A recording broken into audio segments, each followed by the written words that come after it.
How to trade call above the support level. The price open with this green candle,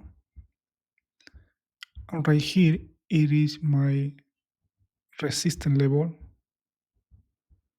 The price goes up, go down, and from here the price began to going up.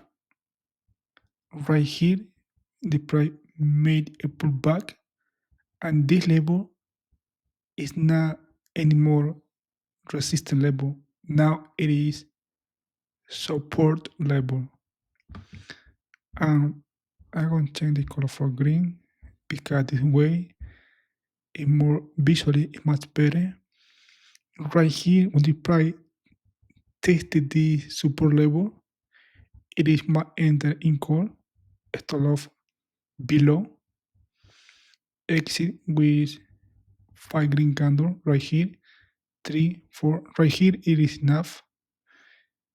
However, the price kept going up, but in this case, be happy with 100% in profit because if the price go down, you gonna lose your profit for the reason right here.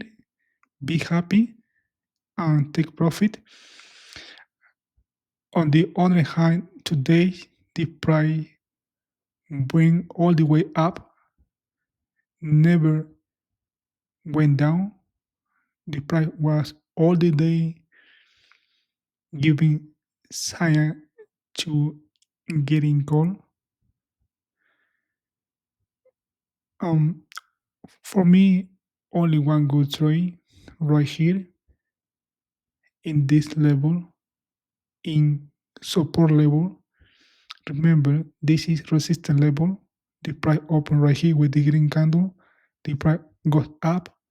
This level was resistance level. When the price goes up, make a breakout. Um, the price right here may pull back, test the support level, and then call stop loss below, exit with 5 green candle.